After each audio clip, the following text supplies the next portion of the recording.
2016, Brandon Cass broke the Masters 220 class all-time world record in the squat. He hit 740.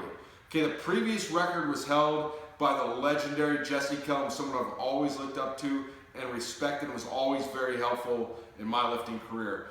Since then, Brandon's gone on to squat 770 in training, so you saw the 740 first, then the 770. What makes this even more monumental is not only in 2016 did Brandon break the all-time record, he also beat cancer that year. So Brandon actually beat cancer and set the all-time record. Just such amazing, great stuff. Keep in mind, Brandon is a very, very, very mentally tough person. He's the type of dude, if he wasn't a God-fearing family man, he would go into Irish pubs and yell St. Patrick was an Englishman, okay? That's what kind of dude we're dealing with. So I coach Brandon, so let's talk about the 5 strategies that really help Brandon take his squat to the next level. Number 1, decrease training frequency. So squat every day could be a fun hashtag to use on Instagram, but this is a battle-hardened veteran of the sport. You know, he's been in the sport for decades. He played college football. He has had some injury history. So we only were squatting 2 days a week, the most we've ever done.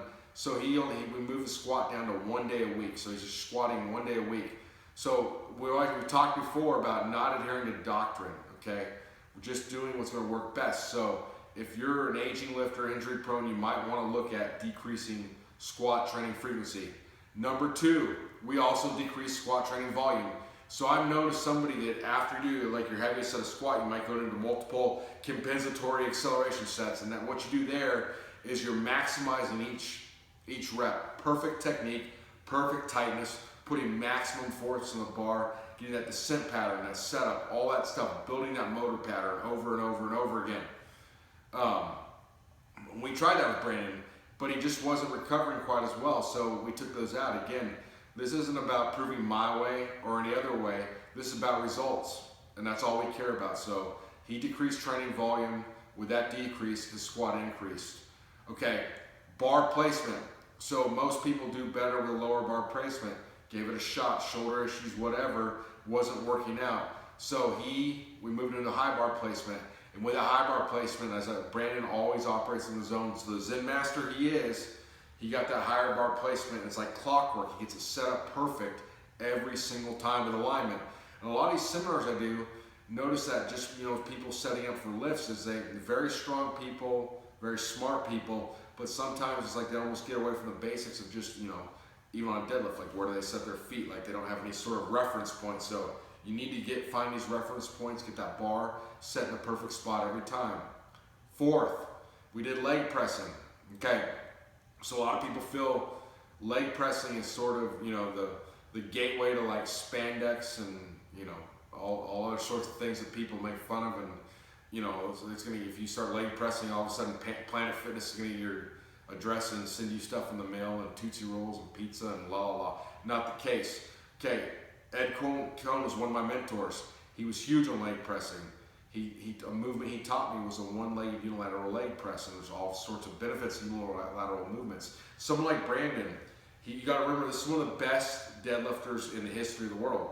Okay, so with that forward lean, he used a lot of back to get his squat up.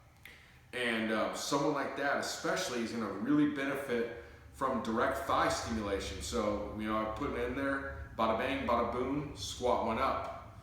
Okay, so finally look at the descent. So we sped up Brandon's descent slightly, and again, he built that over and over. So what that does is, so we've talked before about the dead benches in the last Fireside chat. This is sort of the opposite. Is what it does is it makes them store more elastic-like energy, because ultimately when you're squatting, you want everything to help you. I mean, if your eyelashes could somehow help you, you want them to help you. So that helps them produce more elastic-like energy that helps propel them up out of the bottom. So that being said, there are many good squatters that squat fast. A lot of them, like Ed Cohn did fairly rapid descent. Fred Hatfield, boom! When he hit that squat, awesome stuff. Whatever you're gonna do, you gotta commit to the descent. You gotta find descent speed, stick with it, practice it, build that motor pattern. This isn't about muscle confusion. This is about doing it the exact same way over and over and over, finding a groove. So you can say, oh yeah, with bodybuilding, a lot of times we want to make exercises as hard as possible. With powerlifting, when we're talking about pure strength, we want to make them as easy as possible and load on more weight so we can do, when it's competition's numbers, obviously, off season we may do like Olympic pause squats, some tempos, things like that, but when we're getting the competition ready, the exact same way, every single set, every single rep, every single session. Have a nice day. Thank you.